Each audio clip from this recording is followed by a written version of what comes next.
Hello, everyone. Welcome into Main Street Sports Today, presented by Mid-Tennessee Bone and Joint. I'm Chris Yow, joined as always by Mo Patton here on this fantastic Friday. It's Friday, which means it's fantastic because it's Friday. That's about it. That's about it. And looking forward to a interesting show ahead. Should be fun. Monte Harrison of the Nashville Sounds will join us to talk about his trip around Major League Baseball and currently in Nashville awaiting a trip to Milwaukee at some point. Exactly. So should be fun to talk to him as well, but we've got a lot of other stuff to get to. Plenty of sports news ahead of the weekend, and of course what we're looking forward to this weekend. So, and there's a lot to look forward to. It's a huge weekend in sports. So excited about it. Getting ready to go on vacation, am I? But you'll hold it down next week with do what I can. With all kinds of exciting toys named. It'll be interesting. It will, in fact, and again, I'm excited to see what you guys come up with. But we'll get to all of our sports news here in just a moment, Mo. But before we do that, we should probably give folks yesterday's results and today's schedule and do that on the rundown. So, here we go.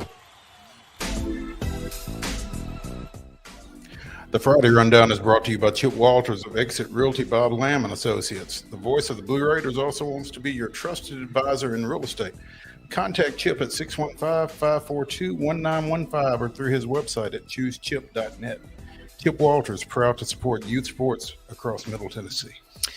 Major League Baseball action yesterday in 10 innings. It was the Braves 5, Phillies 1. Padres blanked the Giants 10-0. And in minor league action, the Sounds and Norfolk split. Sounds winning game 1 7-1 behind 10 strikeouts in just 6 innings. Yeah, big deal there. And the Sounds fall in game 2 3-0 to Norfolk. In college baseball action, 11 innings. Tommy Tanks with the 2-run walk-off homer for LSU as they down the number 1 seed Demon Deacons of Wake Forest, continuing the streak another year. And in WNBA action, it was Washington 80, Chicago 59, the Connecticut Sun 89, Minnesota 68, Indiana 80-68 winners over Seattle. Major League Baseball action this weekend. The Braves open a 3-game series at Cincinnati with a 5:40 start today, followed by a 3:10 game tomorrow and 12:40 on Sunday. Also, Milwaukee is at Cleveland. Washington goes to San Diego. It'll be Houston visiting the Dodgers, and the Cubs and Cardinals playing the MLB London series in London. Minor League Baseball action, the Norfolk Tides and the Nashville Sounds continue their series at First Horizon Park this weekend. And in college baseball action, the College World Series Championship Series begins tomorrow at 6 o'clock. It's LSU in Florida. They will play again Saturday, and then Saturday, Sunday, Monday. I'm sorry, they open tomorrow. That's Saturday at 6. 6 Saturday. Yes. They will continue Sunday at 2. At 2. And game 3, if necessary, will be Monday. And at a time I don't know. Yeah. So, that wasn't on here, and I was trying to find it. And anyway, go ahead. I feel you. WNBA action this weekend tonight. New York's at Atlanta, 6:30 on Ion. At 9 o'clock on Ion, it's the Dallas Wings and the LA Sparks. Tomorrow, you can catch Indiana at Las Vegas on NBA TV at 8 o'clock. Also at 8 o'clock on Twitter, it's Phoenix at Seattle. On Sunday, it's Chicago at Connecticut at noon on ESPN3 on the ABC doubleheader. Starting at noon, you can catch the Mystics and New York at noon, and at 2, it's the Wings and the Sparks. Tonight, CBS Sports Network, 6:30 kickoff is Montreal at Hamilton in the Canadian Football League. The USFL playoffs tomorrow. It's the Maulers and the Panthers. That game kicks off at 7 o'clock on NBC. And Sunday, it's the Breakers and the Stallions at 6 on Fox. NASCAR action right here in our backyard tonight, 7 o'clock. If you want to watch it on TV, you can watch it on FS1, but it's the Rackley Roofing 200 truck race. Tomorrow at 2 o'clock on USA, it's the Tennessee Lottery 250. That's Xfinity, right? And then the big daddy, the Ally 400 Cup Series race begins at 6 o'clock Sunday. You can see it on NBC. And seeing nothing else, that is your rundown.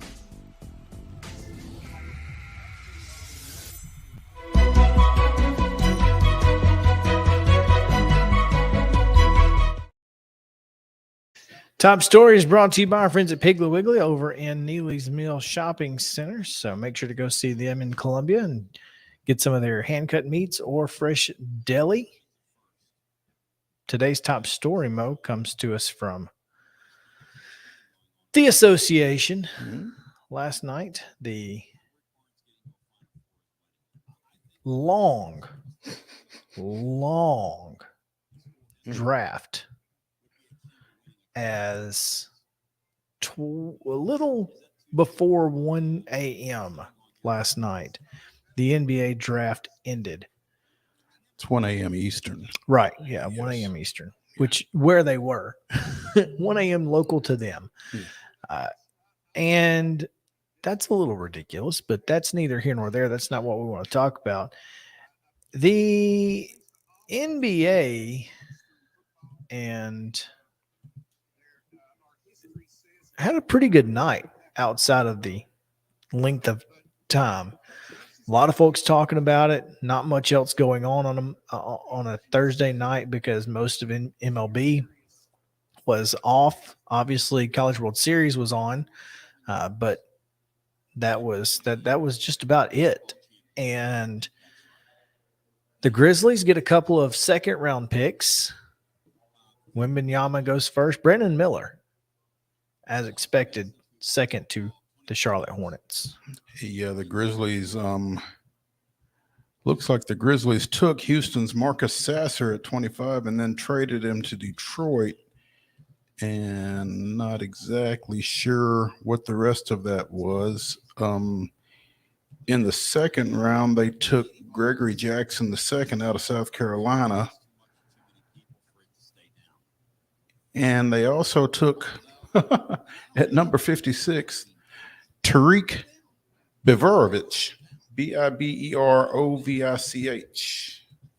Not sure where he's from necessarily, but so those are the two picks that, as of right now, it seems like they will be retaining: Jackson from South Carolina and Tariq.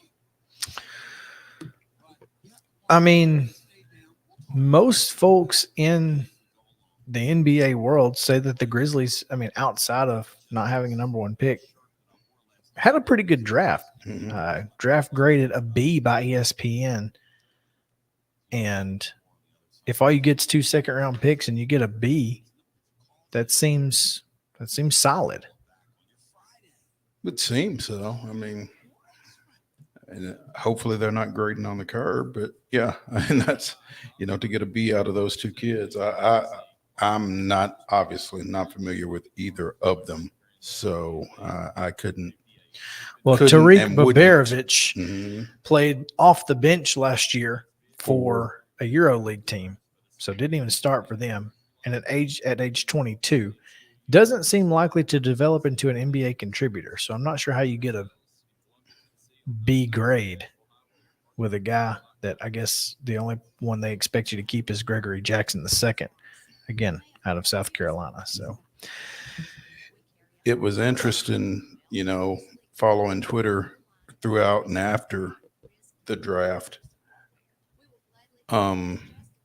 Kentucky's big man Oscar Tshiebwe went undrafted, as did Gonzaga's Drew Timme and the big guy from UConn, Sonogo. None of those guys was drafted in the 2-round, I guess, 58 pick draft. Adama Sanago, Bediako out of Alabama didn't get drafted. A little surprising there. And it's not a good time to be a pure post player in the NBA or trying to get into the NBA, I don't guess. As you mentioned, Ben Shepherd was drafted by the Indiana Pacers at number 26, and kudos to both you and Landon Sechrist, because the Boston Celtics took Julian Phillips out of UT at number 35. What's that? The 1, 2, 3, 4, the 5th pick in the 2nd round. And he was immediately traded to Chicago via Washington. So, but yeah, you and Landon both expected Shepherd to go ahead of Phillips, and he went first round. I did not necessarily expect him to go first round. He went first round, and that's solid. I mean, this is a guy that, that's 2 draft picks in the last couple of years for Belmont. That's got to be something that you're excited about if you're Casey Alexander. Yeah. Former Memphis player Imani Bates, who finished up at Eastern Michigan, drafted in the 2nd round by Cleveland. Keontae Johnson went in the 2nd round out of Kansas State. That was the kid from Florida who collapsed 2 or 3 years ago, and that's fantastic. Battled to get back, and so yeah, that's huge. Top 5, as you mentioned, Victor Wembanyama goes 1, Brandon Miller 2, Scoot Henderson 3 to Portland, and a couple of twins. I don't know if it's Amen or Amen Thompson and Alsar Thompson go 4 and 5 to Houston and Detroit, respectively.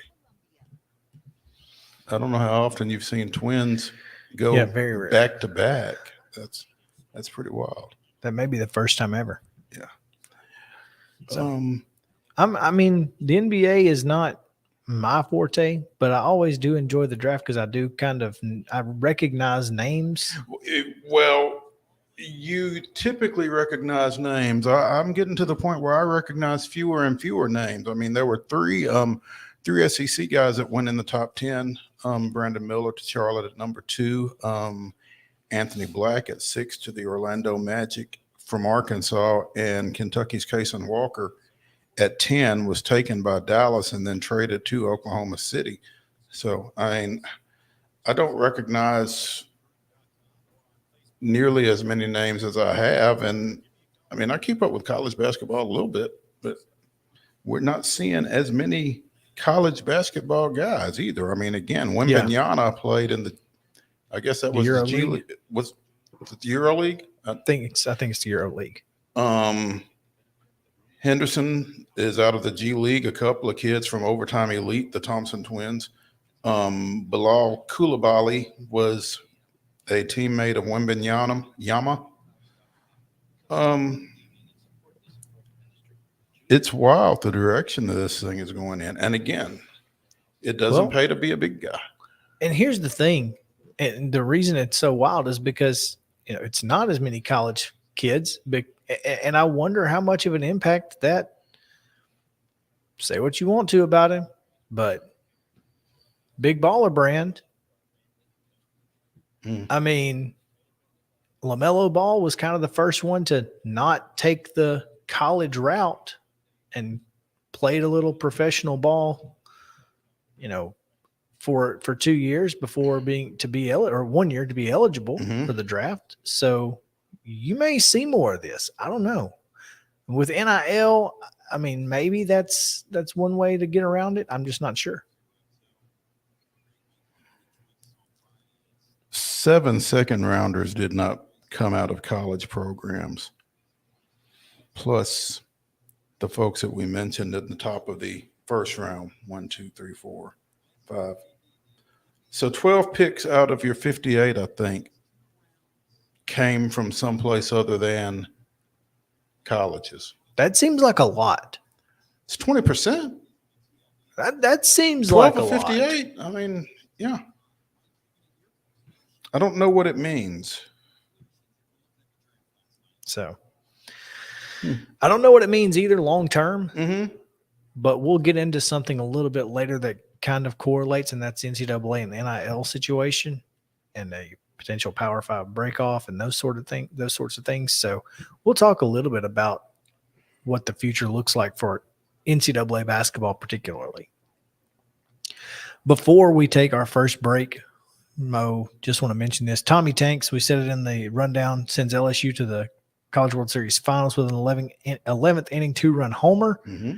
We both picked LSU to win this thing, but can they win this thing? I mean, Florida kind of danced through that top bracket, which we expected somebody to just kind of dance through. Well, see, here's the thing. Florida did go through the top half of that bracket relatively unscathed.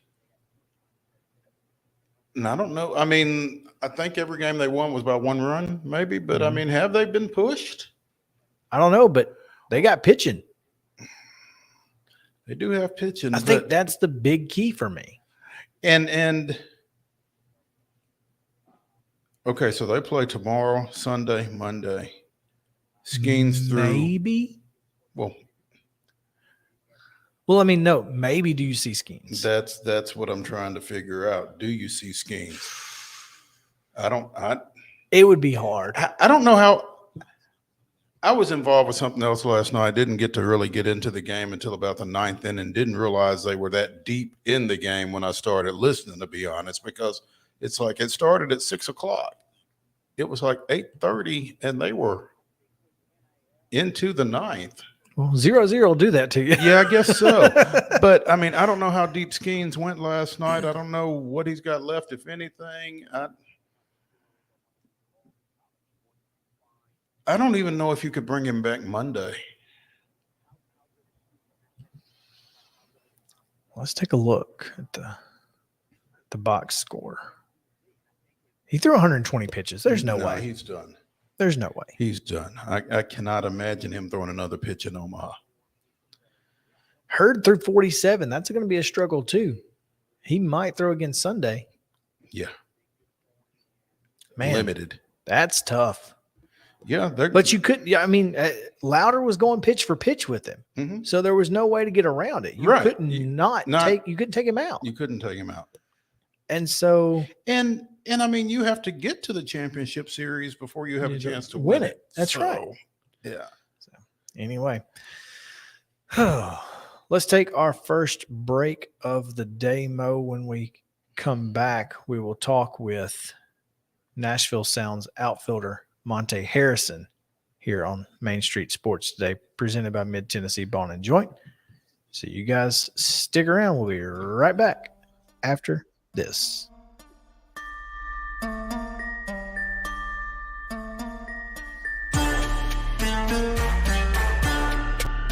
Mid-Tennessee Bone and Joint treats your orthopedic injuries and existing conditions. Our trained physicians will get you back in the game faster.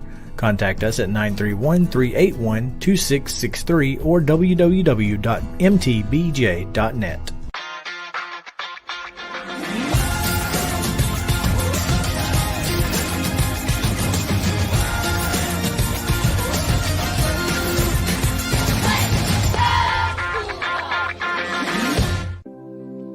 Custom Stone Handler supplies over 600 distributors and suppliers with quality stone products. Along with River Stone, we produce and distribute over 100 building, landscape, and other bulk products.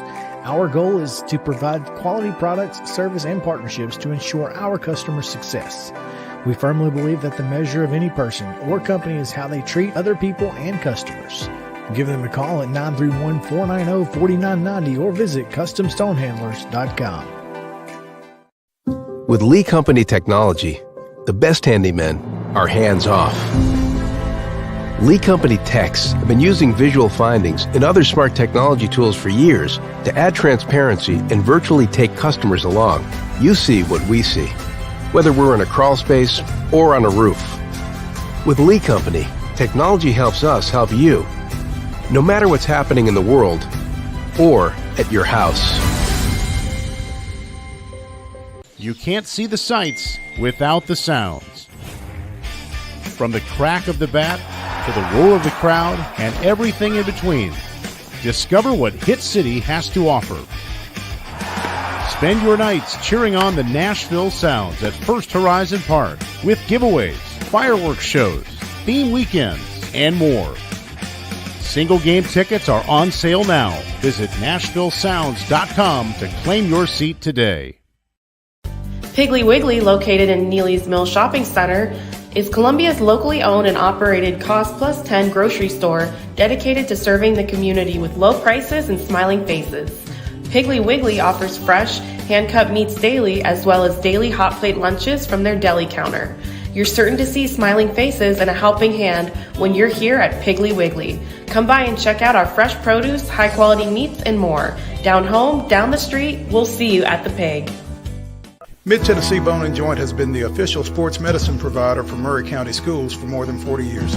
We specialize in orthopedic service, and our Ortho Quick Walk-In Clinic lets you bypass the ER. Visit us online at www.mtbj.net.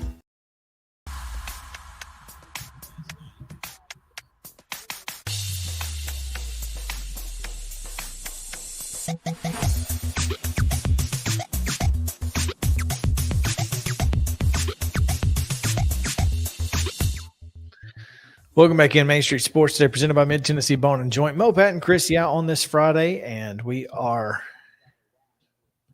getting ready to bring in our weekly Nashville Sounds guest. It's always exciting to bring in folks from the Nashville Sounds. Mo, this will be not the first time you've heard from this guy this week. It's not the first time I've heard from this guy this week, and pleased to hear from this guy again. Nashville Sounds outfielder Monte Harrison joining us now on Main Street Sports Today, presented by Mid-Tennessee Bone and Joint. Monte, you're looking awfully comfortable.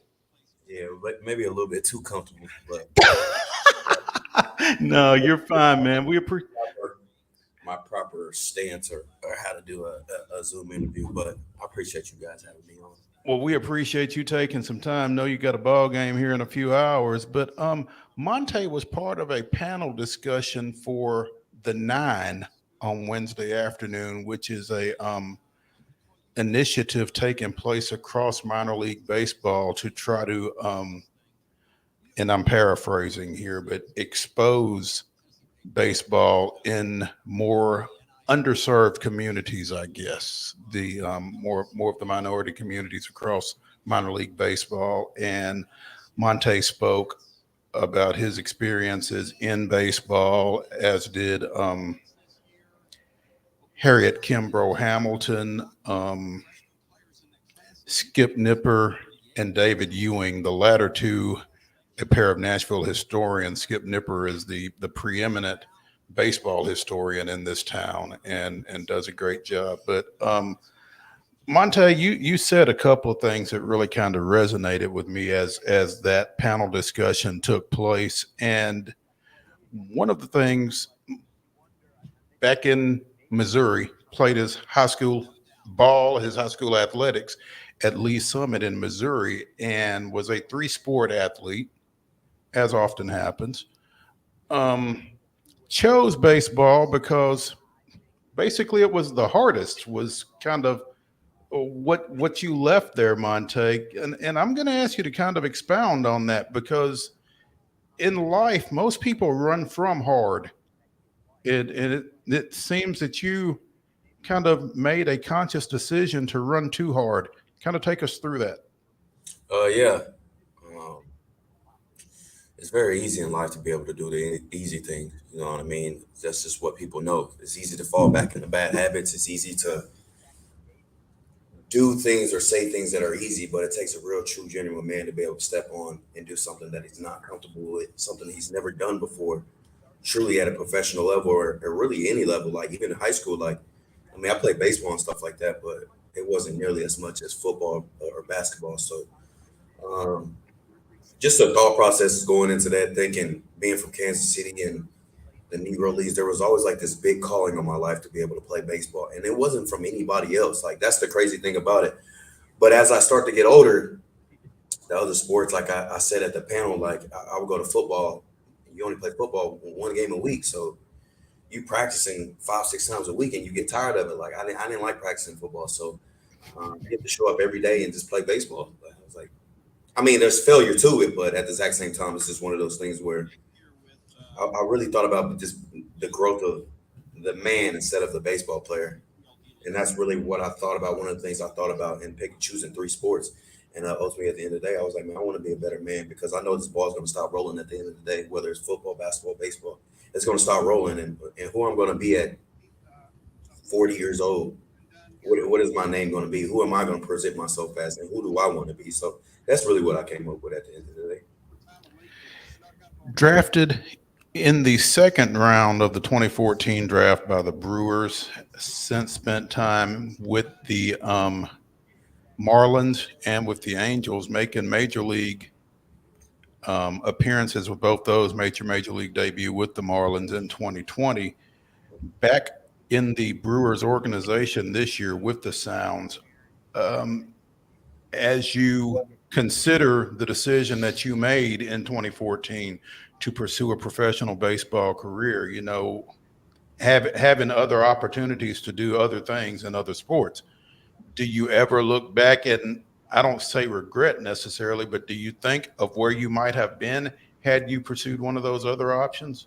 Oh yeah, I think you have no choice but to think about it, especially when people, they see me play other sports, they seen what I've done, and I think it's just a constant thing. People just, the what if, like, what if this happened, what if that happened, but I really don't try to get caught up into it. I mean, I think about it myself, but like I said, I just kind of put it on the back burner and try to play baseball and try to be where my feet is at. If I really wanted to choose that, I would have chosen. You know what I mean? So it definitely doesn't say that I don't think about it at times, but I don't think about it as much as people think. Like it might be more recent than years prior. Like I don't really watch like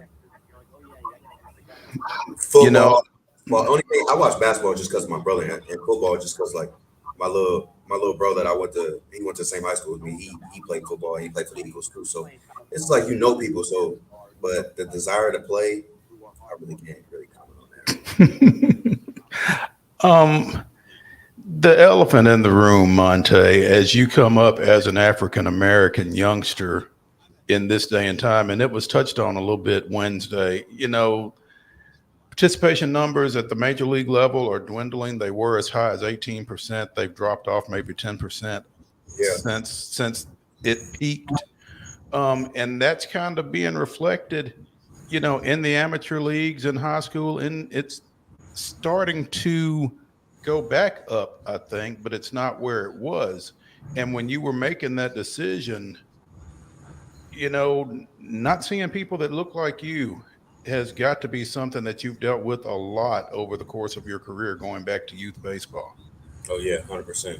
Um, I think it was a lot easier when I was younger because I was just a small kid, just playing sports. They always thought I would be the little kid. My mom always thought I would be the little kid. And then I got into high school as a sophomore, and I actually really grew. And of course, freshman year, you go into high school, you get made fun of. I wouldn't even necessarily say get made fun of, but when you're put at a school a high school that really breeds athletes and then really know how to bring athletes together, and that was just the nature I came from. Like, either you're going to be the best player on the field or you're going to be the worst player on the field. Like, which one are you going to choose? So it's just a mindset at the end of the day. Like, what do you really want to do and what's going to come out of it? So being at a young age, just like I said, baseball's always just been different. It's just I've always gravitated towards it. So it was just one of those things. As I got into high school and I started playing more and more and more, I just loved it. So I just wanted to be a trendsetter, not necessarily just for clicks or likes or people being like, "Oh, he did that." I did it because I really wanted to do it. I wanted to make a difference in the community. Saying, I mean, there's plenty of LeBron James. Well, let me not say plenty of LeBron Jameses, but there's plenty of football players. You know what I mean? But like, there's plenty of football players. You don't know very many black baseball players. So I really wanted to be the trendsetter and really be that guy to be able to change the community. Like, we don't need just to set up football and basketball just because other people or the TV tells us to do it. Like, what do we truly want to do at the end of the day? Like, what's our purpose and what's our calling on our life? And I feel like baseball, that was it for me. Monte Harrison of the Nashville Sounds joining us here. And continuing in that vein, Monte, Major League Baseball has made a pretty concerted effort to try and reach those underexposed groups, particularly African Americans, but also Latino athletes as well, through the Breakthrough Series, the Dream Series, Hank Aaron Invitational, the ID tours that are going on throughout. And we just had one here in Nashville not too long ago. And just this week, it was announced that there will be a Negro League throwback game at Rickwood Field featuring the Giants and Cardinals. Do you feel like Major League Baseball is making that effort, and do you feel like it is reaching the community and the communities that they are really reaching out to? Do you feel like they are taking that message and receiving it? Are you saying the community's taking that message, or both? I mean, do you feel like Major League Baseball's efforts are one, what needs to happen, and two, how are the communities, that you're seeing, how are they accepting it? Yeah, I think MLB is doing a better job now. Is it at a full standard where we all think it should be at? No, but it's a start, and you really can't complain when there was nothing before. You know what I mean? So now talking about getting into the communities, yeah, but like I said, there's a lot that goes on. I don't think it's just MLB that has to do their job. There's players too that have to get in the community. There's plenty of people like. I've heard about Mookie Betts for the longest time, and he's a Nashville native and stuff like that. So for him to be able to come and start in just the city that you're from, I think that's where it starts. And he's a big name, one of those big name black dudes up there that could do that. Him, CC, these type of dudes, player lines, people that can step into these communities and actually really do it. But I think it's a conscious effort, not just saying it, but actually doing it day in and day out and week in and week out.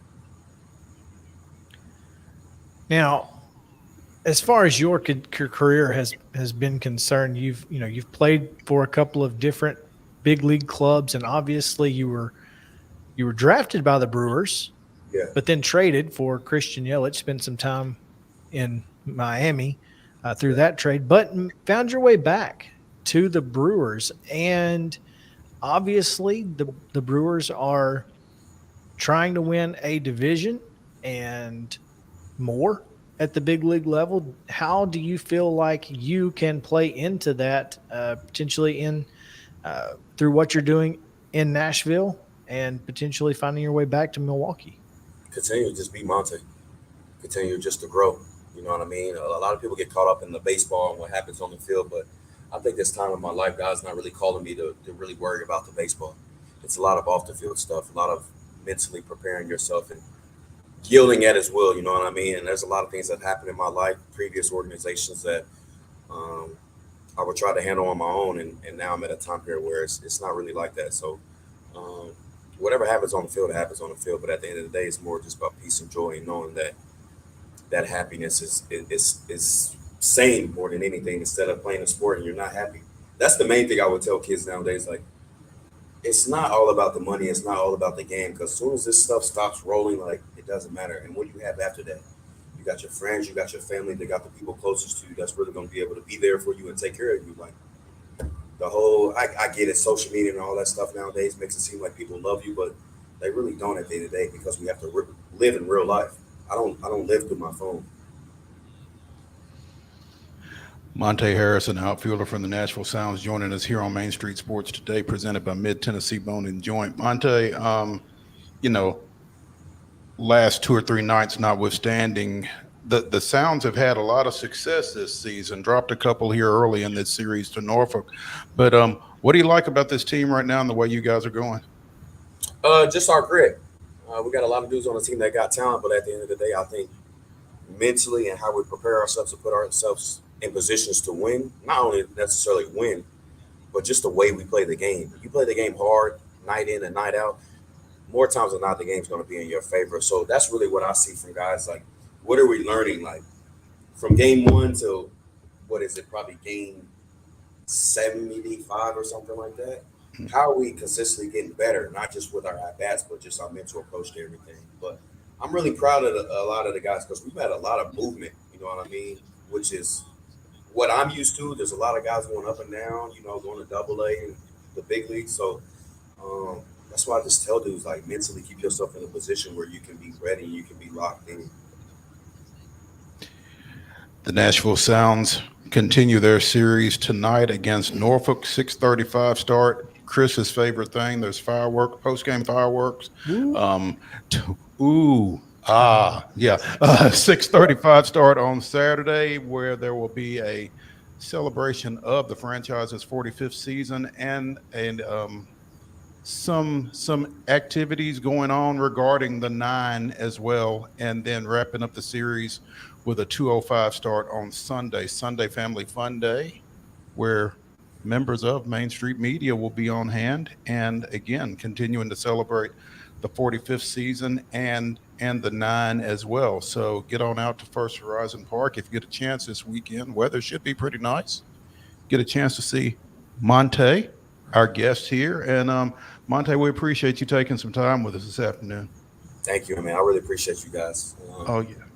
Like I said at the panel when you were there, like I pray for times like this, to be able to really speak to people and really speak to kids that are young and really coming to the sport, not just high school kids, but also kids that are even younger, because a lot of people play, like I said, they play the game, but they don't really talk to these kids like they used to anymore. So I'm definitely going to be one of those advocates, or one of those guys that really talk to them about the real side of sports and the real side of what comes of this. You know what I mean? If you're going to step into this world, it's going to be a big boy world. It's not for little kids. You know what I mean? So even going to college now with money and all that, it's a lot that goes into it. You got to be able to be grown up, and especially in a time period where, like I said, it could go left or right. But I really appreciate you guys, man, just to have the opportunity. Thank you, sir. We're glad to give it to you. Thank you, man. Thank you, sir. Appreciate you. Before we roll, I'm glad that Monte is with the Nashville Sounds and not with the Wisconsin Timber Rattlers, Milwaukee's single A affiliate, because they are finishing out the month of June, I believe, as the Wisconsin Utter Tuggers. Okay, but have you seen the uniforms? Mm-hmm. I have seen the uniforms. The uniforms are pretty interesting. If you have not seen them, and I don't have, let's see if I can pull them up here, and let's see. Yeah.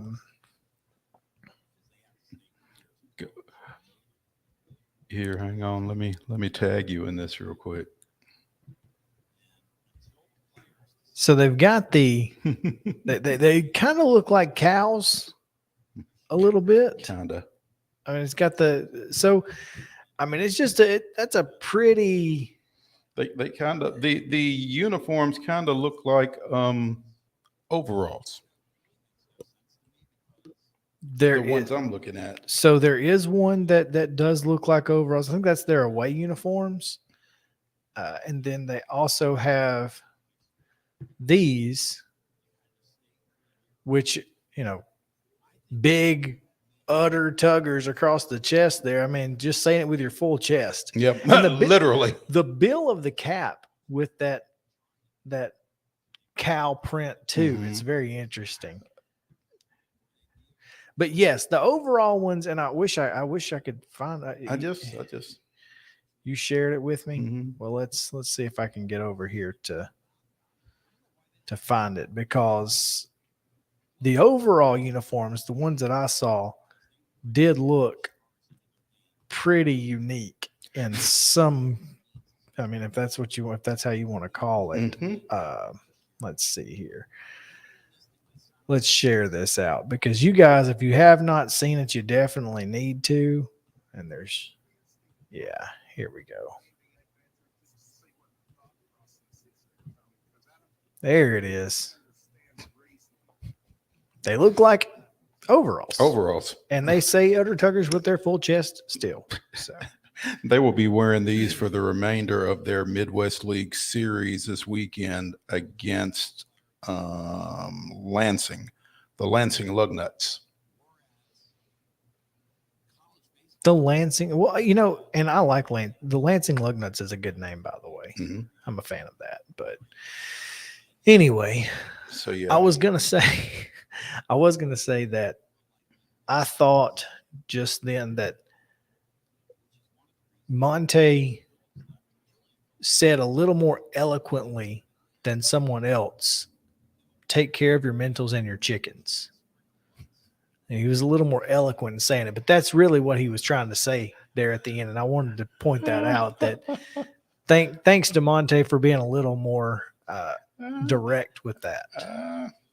But I mean, if you were listening to if you were listening at Money Lynch, if you were listening, you knew what he meant. Yeah. So yeah, just a little more eloquent there from Monte, but he's right, and I'm glad that we got a chance to talk with him about. He was really great at the panel discussion on Wednesday, and I was just sitting there thinking, if we could get him on, that would really be cool.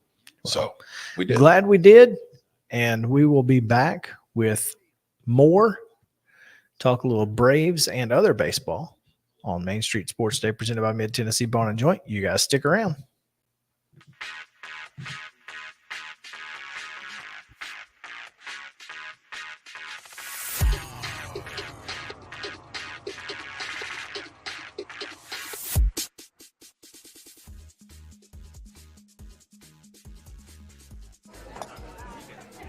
You've been putting back a few, and a few becomes a few too many.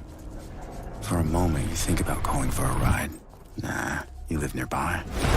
What's the worst that can happen? You get pulled over, your insurance goes up, you lose your license, you total your car, you kill someone.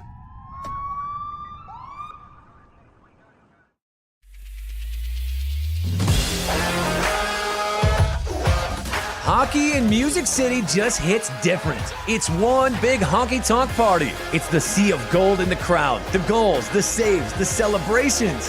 It's an experience like no other. Experience Predators hockey all season long.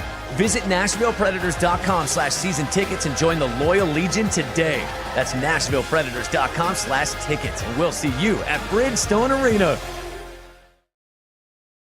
Walmart Supply Chain is hiring in Lebanon. Earn up to $22.25 an hour when you join our new fulfillment center. Enjoy competitive pay and premium perks, including 100% paid college tuition, 401k match.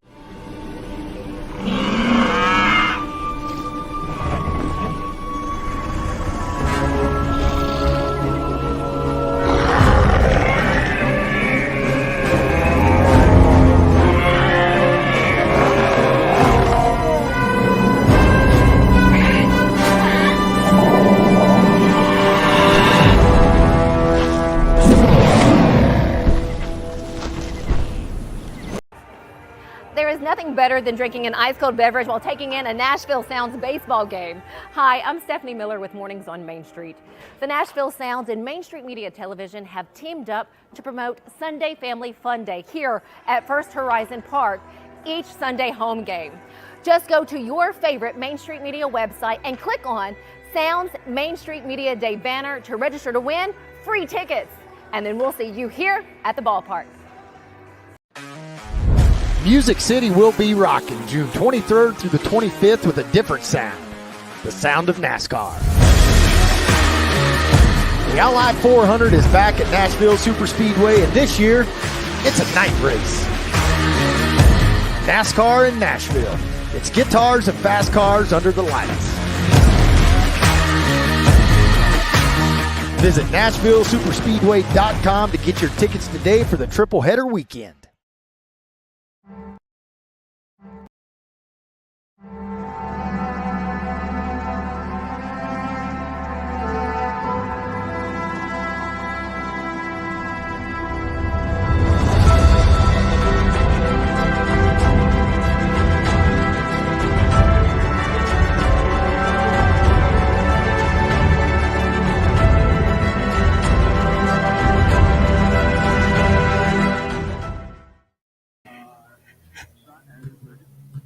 June 23rd, 1986, the Braves set a National League record by stranding 18 runners, leaving the bases loaded in the first, third, sixth, and seventh innings, but rode a 5-run fifth to a 6-5 win over the host Dodgers.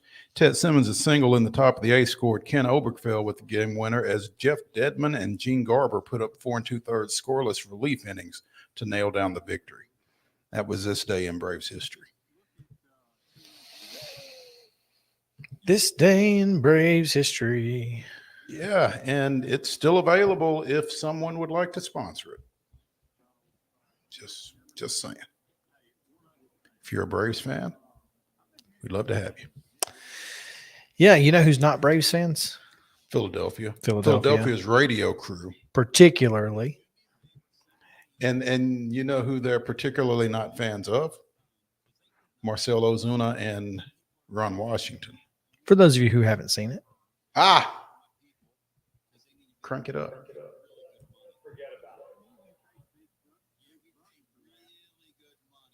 So, no, I guess that's not working. No audio. That's unfortunate. Because the audio is the best part. The audio is the part that we need. Yeah. More than anything. So let's try again, maybe. But, yeah, they were not happy in any way, shape, form, or fashion yesterday. Yeah, I got a theory, though. I don't think they were especially unhappy with Ozuna and Washington. I think they were really unhappy with Kyle Schwarber. And they should have been. And just couldn't really trash him the way they wanted to. So they took it out. They took out their frustrations on Ozuna and Wash for their hand dance. Yeah, let's. With a 5 spot. Here we go. Here in the top of the 10th inning. Ozuna with his 14th home run of the season.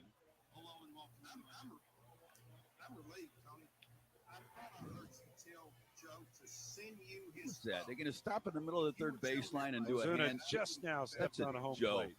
Ron Washington, that's just not professional. Stop in the middle of the third baseline so they can do a little hand dance. Cry more. Do the hand dance. Yeah. That's all I can think of is grease, hand job. Mm-hmm. That's it. I mean, cry more.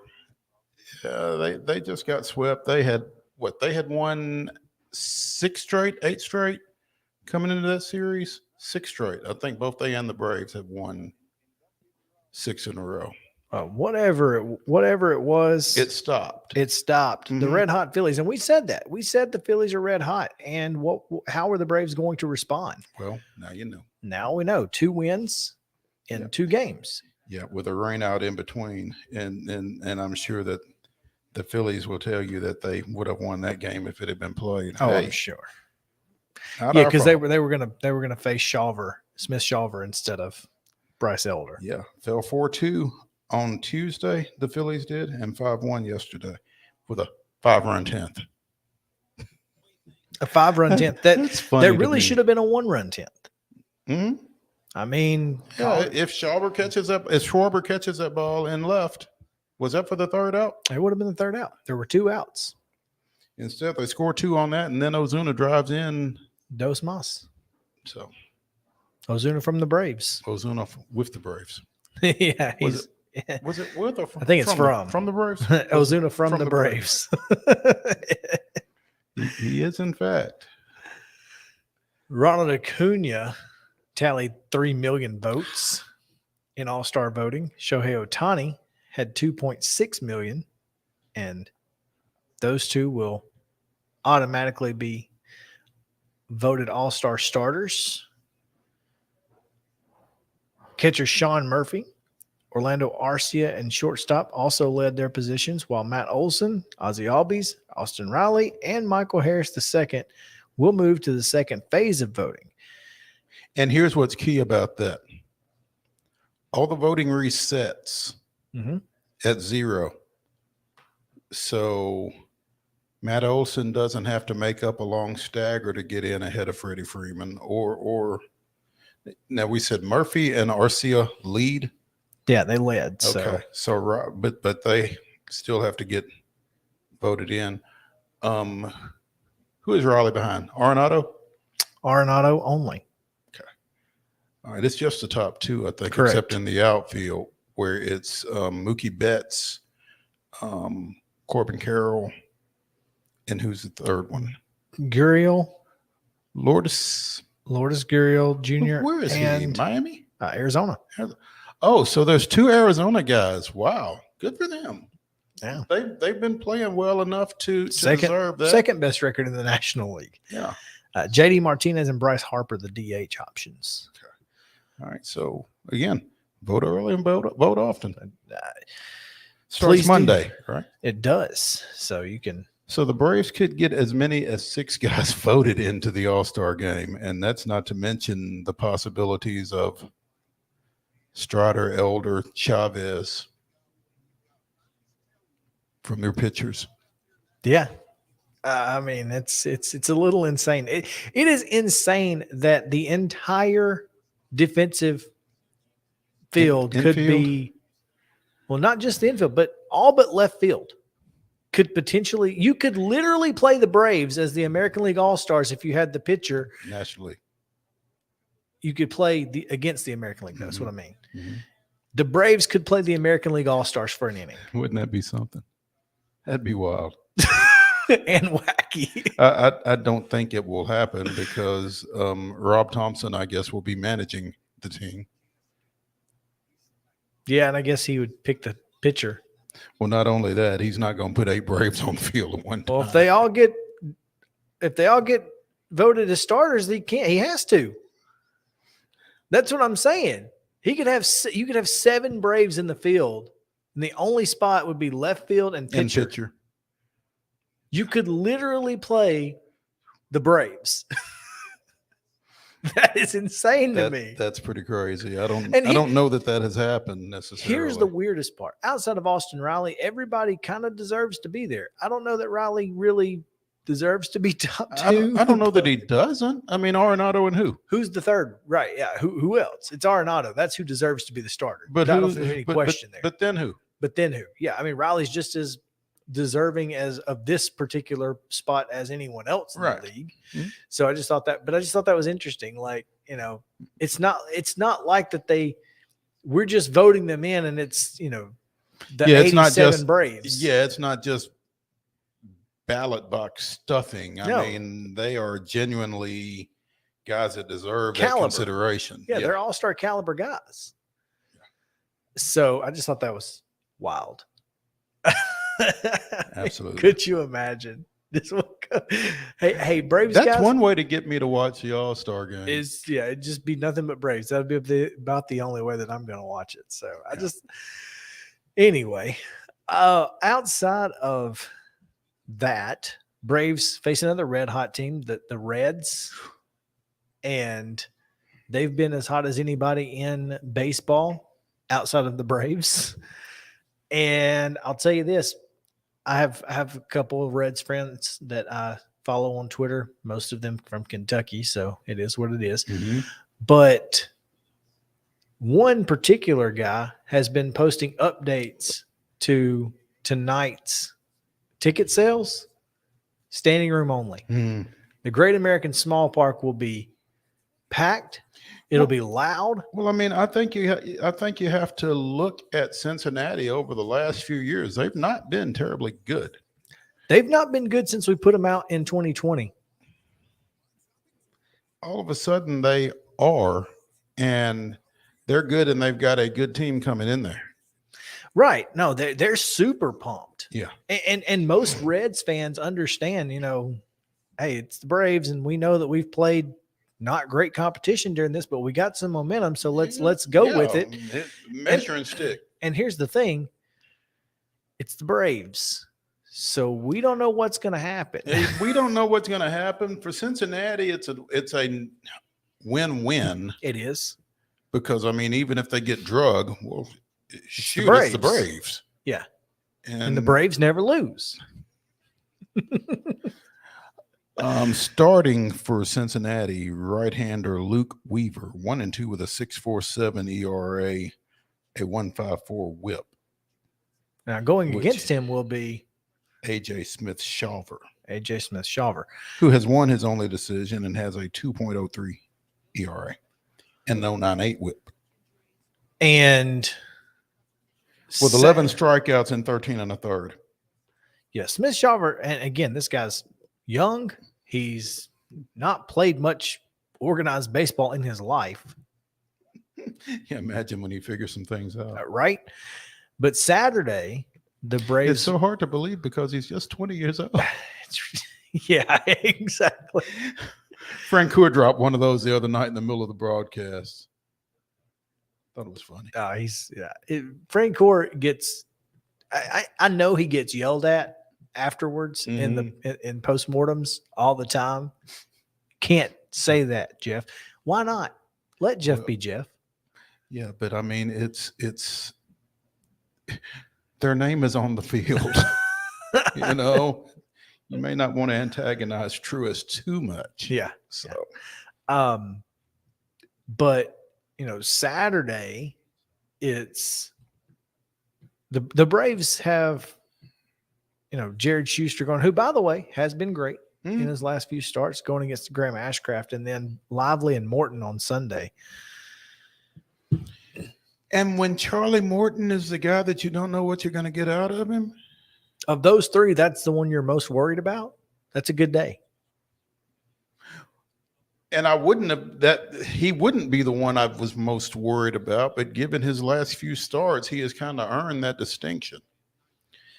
Yeah, well, here's the thing. He still hasn't been terrible. He only gave up 3 earned runs in his last start. Yeah, but man, when you're watching it, I know it's really, it's not what you look at it afterwards and you go, that's all. Yeah. 8 strikeouts and 3 walks and only gave up 3 earned runs. Boy, it really felt like he had a terrible day. It felt like he got shelled. And yet didn't. Only gave up 5 hits in that. Now it was only 5 innings, but still you feel like it's, and he's out there just struggling to get, to kind of get through. Now Charlie's a pro. Charlie's going to get out. He's going to take the ball. He's going to go out there and he's going to do it, but it's still got to get to you. I think it's got to get to you, but I think he also is able to keep it in perspective. There's probably nobody else in that rotation who is as mentally and emotionally equipped to struggle as him, because there's nothing that Charlie Morton's going to see on a baseball field that he hasn't already seen. Here's the thing, including a comeback where it breaks his leg. Yeah. Right. Let's put this into perspective. Charlie Morton on the road, 42 innings, 14 runs, 13 earned, only 1 home run. Now, it's a Great American Small Park, so that could change. 44 strikeouts, 16 walks compared to he's given up 8 home runs at home. He's given up 20 earned runs at home in the same amount of starts. He's given up almost double the number of hits. For whatever reason, he's been better on the road. He's been 2.79 ERA on the road. Well, but again, the great equalizer is the Great American Small Park. It can be, especially the way Cincinnati's playing right now. And Charlie gives up home runs. He does. He does, early and often. I mean, this year's been a little better than last year, only 9 on the year. But boy, last year, he just felt like every game he was giving up 2. But again, he was coming off the injury. And so I'll be really curious to see how Sunday plays out because Lively's a really good pitcher as well. So that'll be fun to watch. Ashcraft, the Huntsville native, who is going to be coming off the IL in order to pitch in that one. So should be fun. Got a Cincinnati lineup here for tonight. Go TJ for it. Friedel in center, Matt McClain at short, Jonathan India, he'll be fired up, the ex-Gator. At second base, Ellie De La Cruz, can clean up. Can't wait to watch him, man. Yeah, playing third.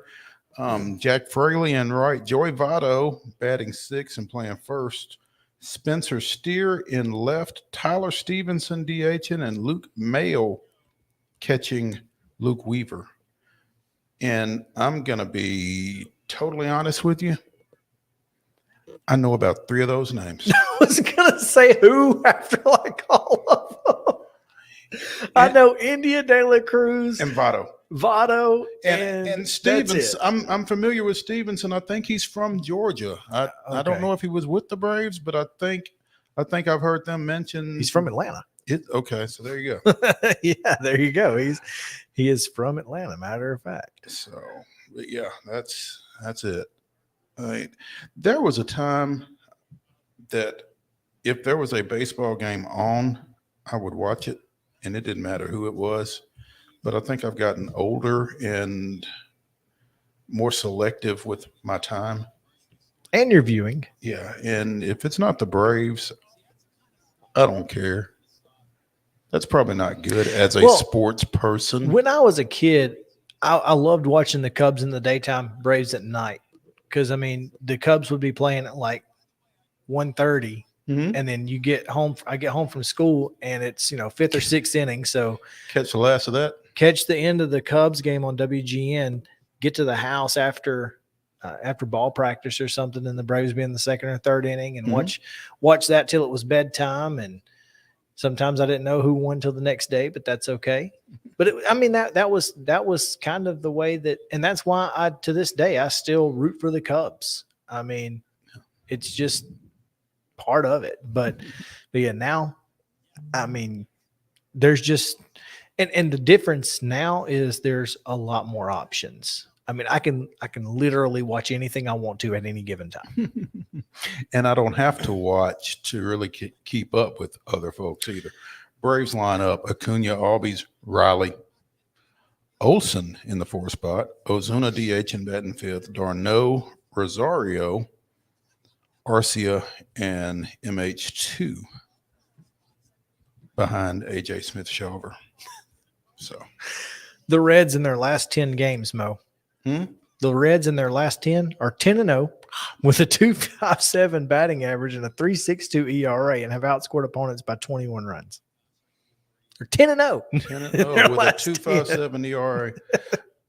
With a 2.57 batting average. Yeah, I'm sorry. And a 3.4 ERA.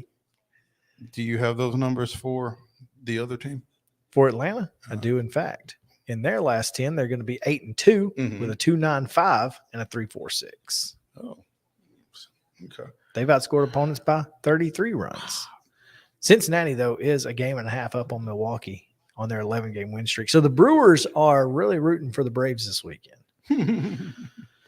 Now, Oh, no. It's the AL Central where nobody is over 500. Oh, the AL Central is absolute trash can juice. Trash. I mean, yeah. Oh, the Twins are at 500. My bad. Well, you said nobody's over. No. Okay. Well, yeah. There we go. That was accurate. Well, yeah. Minnesota is 38-38. Cleveland is 36-38. Detroit is 32-41, despite winning one against the Braves up there. White Sox are 32-44, and Kansas City, sorry, Heather, 21-54. This was one of my favorite stats. It's the guy that I was talking about posted earlier. Mm-hmm. He said run differentials by division leaders. Tampa Bay, 145. Texas, plus 153. Minnesota, plus 29. Braves, plus 106. Diamondbacks, plus 37. Reds, minus 14. One of these things is not like the other. And right? I'm just like, man, if that's the case, I just feel like this offense is going to take care of business. You feel like, especially again against a starter who's coming in with a 6.47 ERA. So that'll be fun. Cubs and Cards in London. Tea and crumpets they'll have, and got to hold the pinky up. You make sure your pinky is out. But my question, and this is now I know they're all three going to be on, or I'm sorry, both of the games are going to be on national TV on Saturday at 12:10. You'll see it on Fox. But when you watch it at noon on Fox, it's gonna be not dark. It's gonna be dark. Oh yeah. Because what's that, like 7 o'clock over there? I mean, it's prime time. Yeah. So, and then your 9 o'clock game. Well, they can't play night games. They can't play what would be a night game here.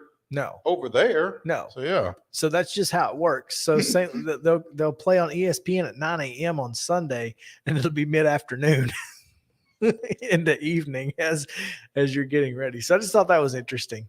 But yeah. Hang on a minute. What's up? I'm trying to see some. Well, we can. So it's 9:07 there right now. So it's 6 hours. Yeah. But it's still going to be 6 o'clock. Yeah. Oh, absolutely. And by the time the game's over, it's going to be dark. Yeah. And it's an open air stadium, which is interesting. You didn't think they had a dome, did you? No. But I mean, I guess that it rains a lot there, right? So, I mean, it's going to be interesting. It will be. No question. All right, let's take a quick break here as we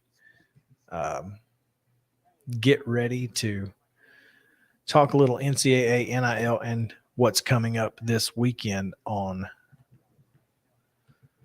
in the world of sports. Plenty of it there, so stick around on Main Street Sports Today, presented by Mid-Tennessee Bone and Joint. We'll be right back after these short messages.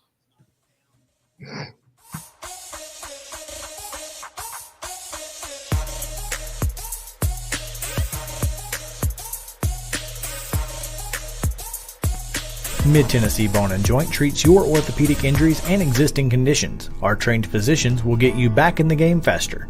Contact us at 931-381-2663 or www.mtbj.net. With Lee Company technology, the best handymen are hands-off. Lee Company techs have been using visual findings and other smart technology tools for years to add transparency and virtually take customers along. You see what we see, whether we're in a crawl space or on a roof. With Lee Company, technology helps us help you, no matter what's happening in the world or at your house. Jones & Lang Sporting Goods here in Columbia has been outfitting teams, officials, and anybody else from T-ball to college for 50-plus years. Be sure and check them out at 931-388-8060 or online at jonesandlang.com. Jones & Lang Sporting Goods, the look of a winner. Zion Christian Academy, zioneagles.org or 931-388-5731. You can schedule your appointment. Go tour their campus. It is beautiful over there, and you're definitely going to want to see it. Again, it's zioneagles.org. Give them a call, 931-388-5731, and schedule your tour today. today. Welcome back to Today's Better Health. I'm Colleen Barton, and I'm here with Dr. Gil Kentoff and Dr. Wendy Toohey, and we're talking about the latest treatments in back and neck pain. Many people, Colleen, come to see us with neck and back pain, and they develop tingling and numbness down the arm or lower back pain that develops into sciatica shooting down their leg. And for these patients, we have an advanced treatment technology, non-surgical decompression therapy that we really introduced to this area. It separates the vertebrae and creates a suction to allow fluids and nutrients back in to heal the disc naturally, relieving pressure on the nerve and on the joint. It's an amazing treatment. We've been helping patients like this for the last 30 years, helping them get back to work, get back to their family, get back to the life they want to live. I mean, it really is amazing. Technology helping us to live pain-free and better lives. Right. And I bet you have a special offer. The first 25 callers will receive an examination, x-rays, review of our findings, and their first treatment, all for $39. Call 615-551-3897 today to receive this special offer. A game without a crowd is just a scrimmage. A performance without an audience is just a rehearsal. Without your presence, high school sports and the performing arts aren't possible. Ensure that these essential extracurricular activities continue to enrich the lives of students in Tennessee. Purchase a ticket to your local high school's game or performance. This message presented by the TSSAA. You can't see the sights without the sounds.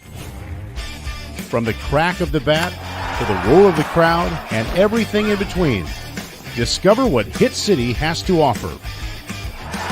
Spend your nights cheering on the Nashville Sounds at First Horizon Park with giveaways, fireworks shows, theme weekends, and more. Single game tickets are on sale now. Visit NashvilleSounds.com to claim your seat today. Mid-Tennessee Bone and Joint has been the official sports medicine provider for Murray County Schools for more than 40 years. We specialize in orthopedic service, and our Ortho Quick Walk-In Clinic lets you bypass the ER. Visit us online at www.mtbj.net.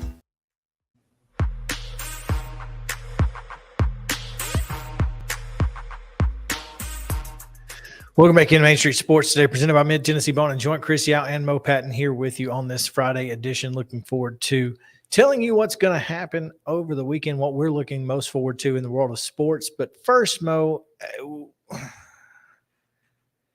been wanting to talk about this for pretty much all week at this point, and glad we're finally getting a chance to do so.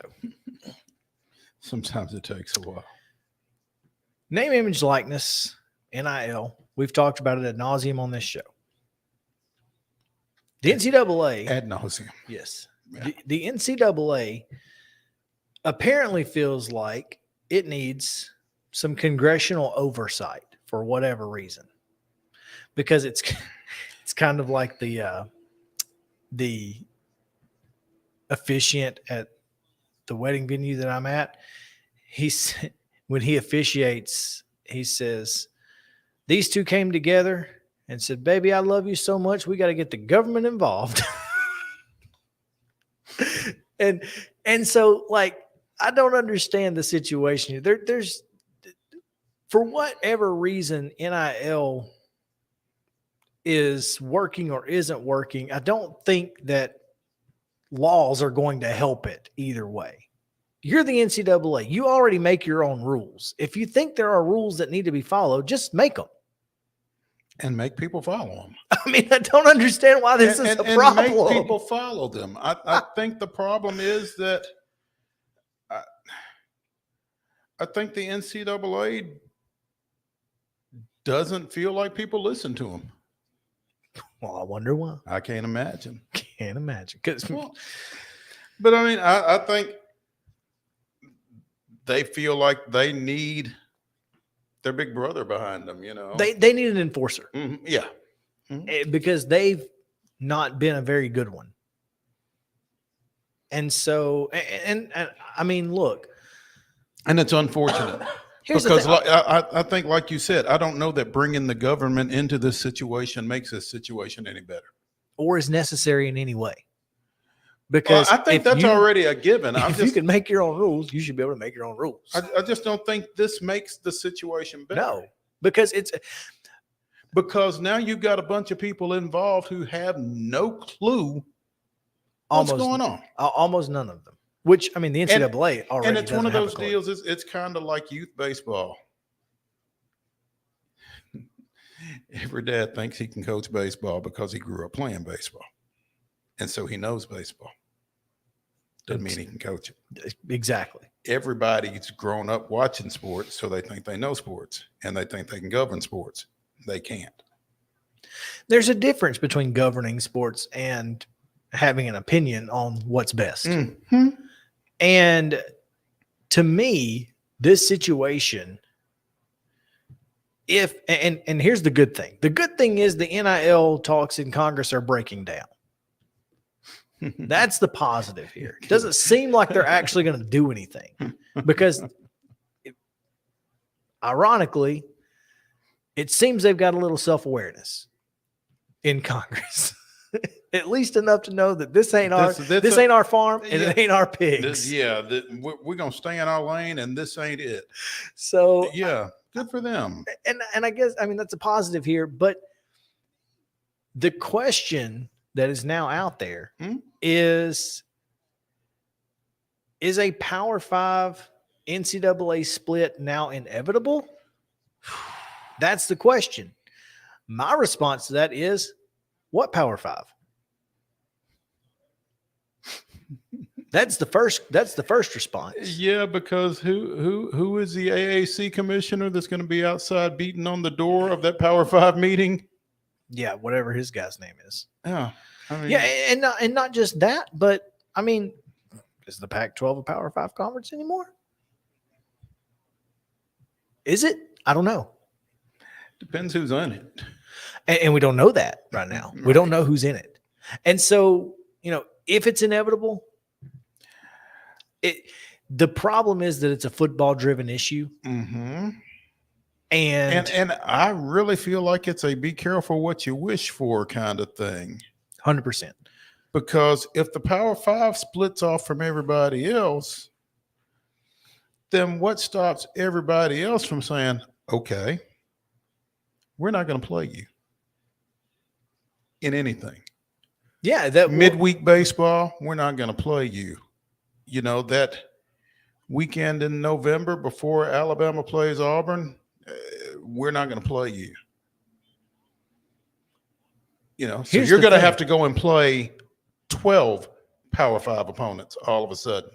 And NCAA March Madness no longer exists. And that's a big cash cow that you have to have if you're a Power 5 conference. Because if you think for 1 minute that you're going to make the same amount of money with it just being Power 5 teams, you're nuts. Well, you can't unless you abandon the 68 team bracket at a time when they've been talking about expanding the bracket. The magic of March Madness is the St. Peter's, Florida Atlantic. That's whether what makes, the Power 5 wants to acknowledge that or not. Is the Final Four going to make good money? Absolutely. Sure. But you might as well make it a 16-team tournament. Yeah, because who wants to see Georgia and Northwestern in the NCAAs? Nobody. And so I just pulled those out of my head. I know Georgia is bad. I don't know how bad Northwestern is, but that's Northwestern might have made the tournament last year. Actually, but that's the. But problem. I mean, that's you get my point. That's the issue. Mm-hmm. I mean, you would have to at least shrink it back to a minimum 48. I mean, how many Power 5 teams are there? Well, here's what's going to happen before Power 5. It's going to be a Power 2. SEC Big Ten. And if not that, it may just be a Power 1. It may just be it may be a professional league at that point, with maybe a North and South division or a East and West division or an American League and a National League type thing where you have the Big Ten schools and the SEC schools or whatever, and we're drafting the Texas teams and Colorado. And do we want to see that? No. That's my point, and I think that's why I don't think a Power 5 split is actually going to happen. Because if anybody actually gets in a room and says, "Okay, but what about volleyball? How do we make money on volleyball?" Well, I think that there's a given that you don't make money on certain sports, and that's why it's pivotal to make money on the sports that you do make money on. And so how do we keep making money on football and men's basketball?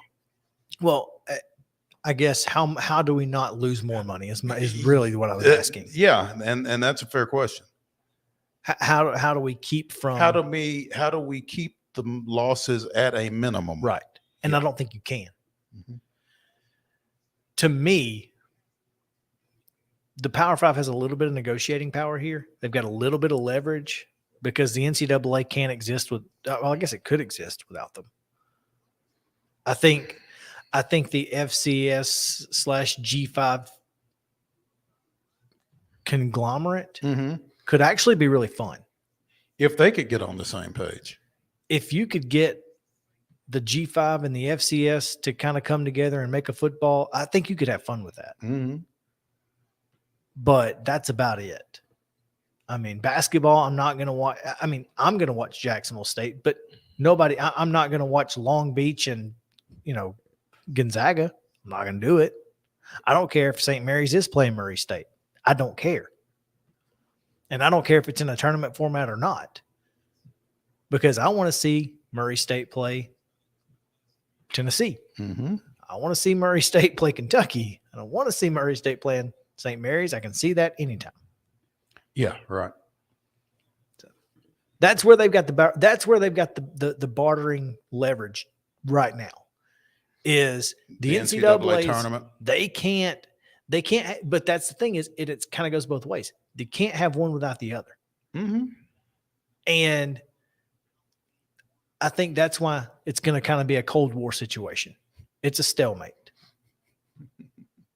Now, talk a big game, nothing's really going to happen. When the rubber meets the road, what are we going to do? And I don't think they know. And honestly, it doesn't make a lot of sense to go either way. So hopefully that's what happens. Anyway, what's going on this weekend? Well, there's a little race over in Glayville. I heard. And as I was, scrolling through Twitter as I was wont to do, Kyle Larson was trending. Oh no. And I don't know why. Oh no. What has Kyle Larson done today? I don't know. Soroka is also trending for some reason. Soroka threw a no-hitter for 6 2/3. Oh, okay. Last night. That'll work. Oh, okay. Motorsports NBC an hour ago asked who's the best race car driver across all series right now, and somebody said the answer is Kyle Larson. A lot of folks say the answer is Kyle Larson. So I guess we'll get a chance to check that out in at least one series this weekend. I'm going to be paying attention to the Ally 400. One, because I want to see a night race in Nashville. I think that's going to be cool. I think tomorrow's race is going to be interesting as well. The Tennessee Lottery 250. So I'll be watching NASCAR. Well, and obviously we'll be keeping an eye on friend of the show, Matt DiBenedetto. Just rolls off the tongue. DiBenedetto. And can't believe he's not been to Papa K. Joe's yet, but can't believe I've never been to Papa K. Yeah, we might have to make a field trip ourselves. We have to go to Centerville. We know anybody up there that can host us for a day? We probably know somebody that knows somebody that knows something about it. Exactly. Yeah. Yeah. Oh man, well, set you up there. You did. You're welcome. You did. And so yeah, this weekend is going to be NASCAR. USFL playoffs, I think, are going to be on my mind. If we weren't, or if the game were on Saturday, or if we weren't going to be in Gulf Shores by Sunday night, I'd probably be at Protective Stadium. It's going to be a big night. First, that's bad planning on your part. Well, you think the rest of my crew is going to be happy to be at Protective? No. And we've got other people like involved in this. It's not just us. So, okay. So you can't pull rank. Right. I can't just be like, no, we're stopping. So that's even though you're driving, right? Yeah, no. So that doesn't work. Well, I'm actually not going to drive. I'm not going to drive until Peach Park. That will be where I take over. So well, I think I would want to drive up to Peach Park because after Peach Park, that's when I want to take a nap. Yeah, it's going to be tough. There's no question there. But yeah, this College World Series. Kidding me? I'm kind gonna tune in to the London series just to see if it's raining. I will pay no attention to the London series. Literally, Cubs cards, I don't care. And it kind of goes back to what I was saying earlier. Yeah, I don't care. Yeah, I'll watch a little bit of that, but that's and it won't be because I'm interested in the game. It'll be because I'm interested in the spectacle. And that makes do they show up? No, that's fair. You know what I mean? It's the event that more than the game that I'm interested in. That's about it. I mean, there's not a lot going on this weekend in live sports, but as you said, though, I think the College World Series will be interesting. Another all SEC affair because it just means more.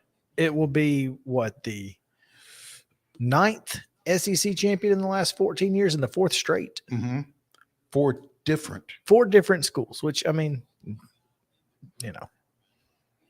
that's not surprising to any of us. Yeah, we picked LSU, so I guess I'm hoping LSU wins the thing. I think I have a tougher time rooting for Florida than I do for LSU, basically. Yes, there's that. And has Blake Money thrown at all? I don't know that Blake Money's been on the field at any point. Well, he's been on the field in post-game celebrations. I've seen it. But to actually play, I don't know that he has. It's unfortunate. Yeah. But, here's the thing about that is, LSU went and got Tommy Tanks. They went and got Paul Skeens. They kind of. And that ain't all. Yeah, no, and that's not the only ones, right? I mean, so they are kind of the future of college baseball. It feels like, in terms of the transfer portal and NIL. He pitched 1/3 of an inning against Wake Forest, gave up a hit. When was in the first? In the first game. Okay, that's the only time he's been in since the SEC tournament. Oh, so he didn't pitch in the regionals or the supers? He hasn't pitched since the 10th of June against Kentucky. And that's because they were winning 14-0. He pitched. Oh, okay. Okay. So that was in the super regionals. 10th of June? Yeah, that's right. Sure was. Yeah. But yeah. Okay. Anyway. Interesting. Yeah, it is. Real quick before we get out of here, it was announced yesterday, maybe today, Lindsey Nelson Stadium in Knoxville, not in Columbia, will have a $100 million renovation project. We knew that they were going to do it. The board they requested the board to budget up to $95.8 million. They had gotten approval for 56.8, but now 100 million. Well, 95.8 is the. Oh, that's the actual number. That's the actual number. Oh, okay. But 100 million, basically. I mean, what's 5 million among friends? Between friends. So, you tell me. Should be fun. All right. That's going to do it for today's show. Again, we appreciate you guys hanging out with us here on Main Street Sports Today, presented by Mid-Tennessee Bone and Joint. Next week, it'll be me and Wade Neely. Oh, ladies and gentlemen, weekend.